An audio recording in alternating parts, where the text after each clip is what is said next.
Fala galera, como que vocês estão? Espero que todos estejam bem. Bem-vindo a mais um episódio da nossa série Backend Zero to Hero. Hoje nós falaremos de testes unitários. Vamos ver aí como que vai ser o desenrolar do primeiro método a ser criado para eu saber mais ou menos quantos episódios a gente vai ter. Beleza? Não se esquece de se inscrever, curta, comente, compartilhe esse vídeo, faça o canal atingir mais pessoas que estão estudando essa área e é isso. Bom, no último episódio a gente fez todos os testes funcionais. Eu vou até fechar isso aqui. Tá tudo pausado, né? Eu vou vir aqui no meu pacotezinho de teste, né? Então nós temos o Source Main Java e nós também temos o Source Test, né? Teste Java. Então aqui dentro a gente vai criar pacotes espelho para cada um dos testes que a gente for fazer, né? Então eu vou começar pelo teste do Service. Vou vir aqui dentro, vou criar um pacote chamado Service. Dentro desse Service eu vou criar uma classe chamada Product Service Test.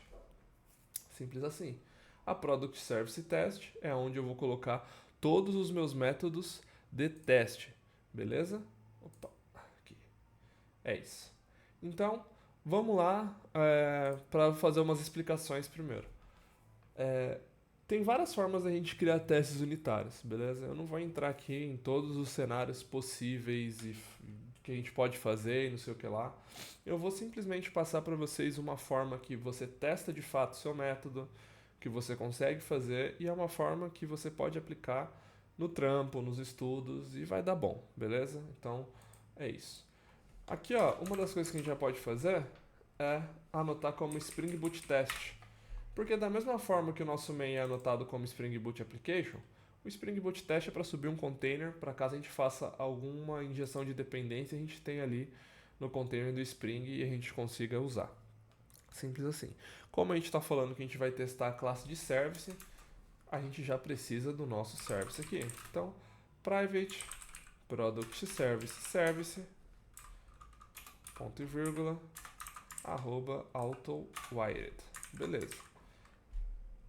Fechou. Como eu disse, eu não vou ficar mostrando 1 milhão de formas de fazer, mas eu vou mostrar pelo menos algumas formas que você pode fazer e como você pode otimizar. E aí ficaria a seu critério como desenvolver, como deixar a forma final do seu teste, beleza? Tô ouvindo uns barulhos aqui do lado de fora, tô vendo se o som tá sendo captado. Se tiver com muito barulho, galera, hoje é feriadão, já peço desculpa. Eu fechei tudo aqui, janela tá fechada. Eu deixei essa porta aberta aqui, senão vou morrer de calor, mas todo o resto da casa tá fechado, então bora lá, é o que tem. Fechou? Então, beleza. Eu tava falando aqui que a gente precisa do nosso service como a nossa primeira coisa a ser colocada ali na nossa classe de teste, né? O segundo ponto que a gente precisa, a gente vai descobrir agora, na hora que a gente for criar o teste. Então vamos lá. Primeiro a gente faz um arroba teste, que é para anotar o nosso método de teste mesmo. E aí a gente pode criar um método aqui chamado should create product. Pode ser should create product without error. Por que should, blá blá blá? Porque os métodos eles seguem esse padrão de boa prática para teste que esse should do inglês é deveria, né? Então deveria criar o produto. E aí se você quiser complementar, por exemplo, sem erro, com tal cenário, aí é tudo aqui, é a hora que você escreve para que na hora que a sua suíte de teste rode e algum quebre, você saiba exatamente qual quebrou e o nome ele já te ajudaria a encontrar o provável motivo da quebra. Então, se eu faço assim, ó, eu crio um método, né? Não deveria criar um produto com preço negativo e eu tô passando um produto com preço negativo e ainda assim quebra, então eu já consigo rastrear. Pô, tem alguma coisa que aconteceu nessa lógica, nesse contexto de negócio, tá? Tô sendo um pouquinho mais teórico aqui, porque é importante vocês entenderem logo no começo o que são os testes, não só ficar criando teste porque é preciso criar teste, precisa aprender porque o mercado pede. Vamos aprender direito, beleza? Vou tomar uma aguinha aqui. Beleza. O que eu gosto de fazer para mostrar justamente as necessidades de um teste? E é o motivo de eu fazer logo esse auto-add. É justamente chamar o método que eu estou querendo testar. E aí a gente já descobre o primeiro erro, entre aspas, tá? que é que eu não tenho, por exemplo, uma request aqui. Então, é aqui que eu vou me ater e talvez esse vídeo seja mais longo que os demais de teste, porque é aqui que a gente vai definir toda a nossa estratégia de teste. Por que isso? Porque existem algumas formas da gente fazer e é nesse ponto que eu quero explicar para vocês. Como vocês estão vendo, eu preciso de uma request aqui, né, de um product DTO. Sem problema. Request, vou passar aqui. Se eu der um Alt Enter, ele cria aqui para mim e aí eu posso fazer, né, algumas coisas aqui. Então, request .set nome iPhone 13, eu acho que eu vou até fazer todos os sets aqui e aí eu copio direto do Insomnia. Description e request set price, beleza. E aí eu copio diretamente do Insomnia. Então, vou copiar isso aqui, iPhone 14 Pro Max, beleza. Na descrição eu vou colocar isso aqui, beleza. No preço é um double, vou colocar aqui um 499.97, por exemplo. Beleza. Aí eu já tenho a request para o meu service. Esse carinha aqui, ele retorna um outro DTO que a gente pode chamar de response nesse momento, beleza? Fechou. Quando a gente já tem esses carinhas prontos, a gente quer verificar se esse retorno aqui, que é o que é importante, né? Porque o seu teste ele quer simular o comportamento do usuário. Então, o seu usuário ele digitaria tudo isso aqui e ele esperaria, nossa, foi mal. Ele esperaria uma resposta. Quase travei aqui, né? Ele esperaria uma resposta. O que ele quer ver na tela depois disso, né? Então, são os campos de response que são gerados após o create. Esses campos eles são devolvidos, aparece o available, que a gente não manda na request, e por aí vai, beleza? Então, esses campos a gente faz, eu não lembro se eu coloquei o ID, coloquei na outra aula, beleza. Então, tudo isso vai aparecer aqui. O que a gente pode fazer, primeiramente? A primeira coisa a gente é verificar se esse cara em específico, ele não está nulo. Então, vai ser a nossa primeira verificação. Assert. A gente vai utilizar uma classe chamada assertions. Esse cara aqui, ó, JUnit Jupyter API, assert not null, passando o response. Get. Por que get? Porque ele é um optional. Então a gente tem que dar um get a nível do objeto para a gente descobrir se esse cara não está nulo. Esse é o nosso primeiro ponto. Beleza? Então a gente vai fazer esse assert aqui. O segundo ponto que a gente vai fazer é ver os próprios campos, por exemplo. Como vocês viram lá, tem um assert equals. Então a gente pode vir de novo aqui, ó, assertions, pronto, assert equals. E aí a gente pode comparar o que a gente passou. Por exemplo, se o que eu mandei no name está contido no response. Response.get.getName. E a gente pode fazer isso para todos os campos, né? Então, o que eu passei aqui na description, o que eu passei no name, o que eu passei no price, tá igual, né?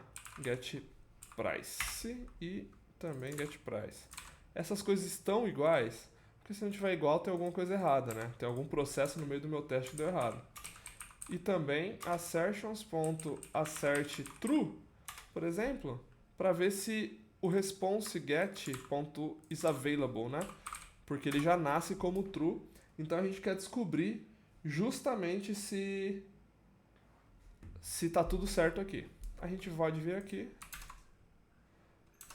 colocar esses import estáticos, né? Deixa ele bonitão aqui e aí deixa só os métodos chamando aqui para ficar legal.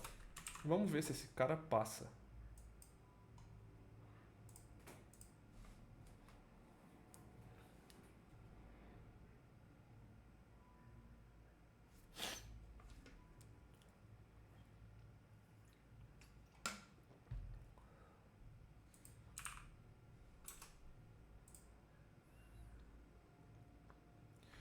Dois mil anos depois.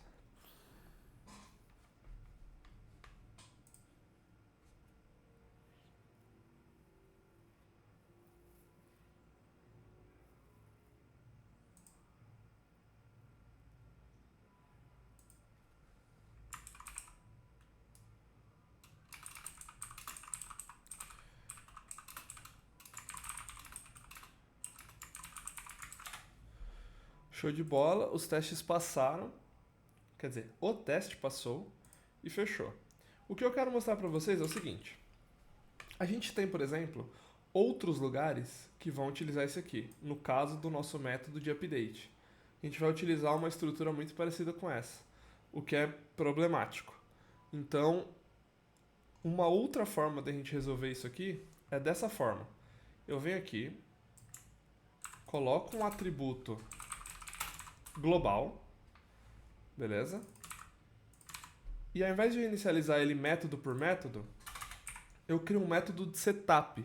Normalmente a gente chama esse método realmente de setup. Então a gente chama ele aqui de public void setup, para ele fazer todo o setup do teste mesmo.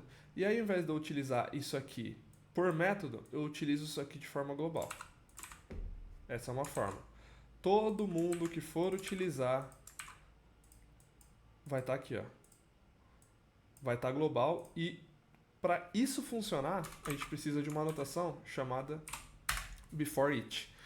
Before each é antes de cada. Então, antes de cada teste ser rodado, a gente vai fazer um setup e esse teste vai ser rodado.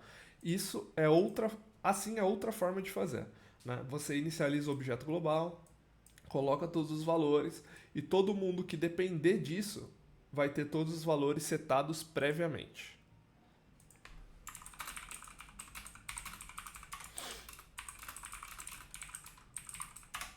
É o ruim de não ter edição, galera. Tô resolvendo um BO aqui, aí vai ficar meio pausa, vai ficar nesse silencinho do nada aqui, digitando um monte de coisa. Mas beleza. Então, passou também. Essa aqui é uma segunda forma. Então, para ficar claro para vocês, né? Primeira forma. Individual por método.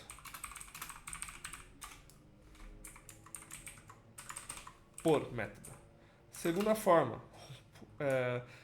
Eu não vou entrar aqui nos prós e contras. Eu acho que no momento que eu estou explicando já está muito claro qual que é o pró e o contra. Eu falei, né, que a gente coloca ele de forma global, que é para todos os métodos reutilizarem. Então, individual por método, o problema é que você vai ficar repetindo toda hora. Então, eu acho que isso não precisa repetir, né? A segunda forma é justamente utilizando um método de setup, onde inicializo qualquer campo que os meus métodos precisem usar. Como assim qualquer campo? Pô, vamos lembrar que a gente tem, por exemplo, um find by ID. Se você quiser, você pode ter aqui, ó, por exemplo, private long ID. Você poderia ter tanto aqui o valor, quanto você poderia ter aqui, ó. E aí o get, o delete, o put, né, que é o update, você pode utilizar esse ID, beleza? É uma forma de você fazer. A terceira forma, ela já é mais complexa, que elas são com as fixtures. Essa terceira forma eu vou dedicar a próxima aula especificamente para ela, porque a gente já está com 14 agora minutos de aula e eu não quero deixar essa aula de teste unitário tão extensa. O importante é saber que o teste passou e realmente eu estou criando com base numa request, recebendo um response e tendo os valores comparados um com o outro, tá ok, né? Prova disso é que, por exemplo, eu quero fazer um assert false aqui, certo? Vamos fazer um assert false. Isso aqui deveria quebrar. Por quê? Porque o meu método de create ele força o disponível ser true. Então isso aqui deveria quebrar. Isso não é uma verdade, né? Beleza, é isso que aconteceu. Isso quebrou. Por quê? Tô esperando um falso, realmente, né? Eu tô esperando um falso. Eu falei, ó, tem que ser falso, hein? Só que eu recebi um true. Então, quebrou. Era isso que a gente queria ver. Nosso método, ele tá realmente funcionando. A próxima aula vai ser uma técnica um pouquinho melhor da gente aprimorar, né, essa nossa criação de mockups aqui, né? Ou de dados mocados. Beleza? Vejo vocês na próxima. Deixa o seu gostei. Se você tem alguma sugestão, se você quer que eu faça alguma coisa aqui relacionada à série ou alguma coisa de melhoria aqui pro vídeo, pode falar, beleza? Tô aqui apto para fazer, tô empenhado em gravar, já é o terceiro vídeo que eu gravo hoje, parei só para almoçar, E é isso. Vou gravar mais algumas coisas hoje e vejo vocês na próxima, beleza? Até mais. Ó, vou aproveitar e arrumar isso aqui, ó. Elular é complexo, né? Elular complexo. É isso, galera. Vejo vocês na próxima.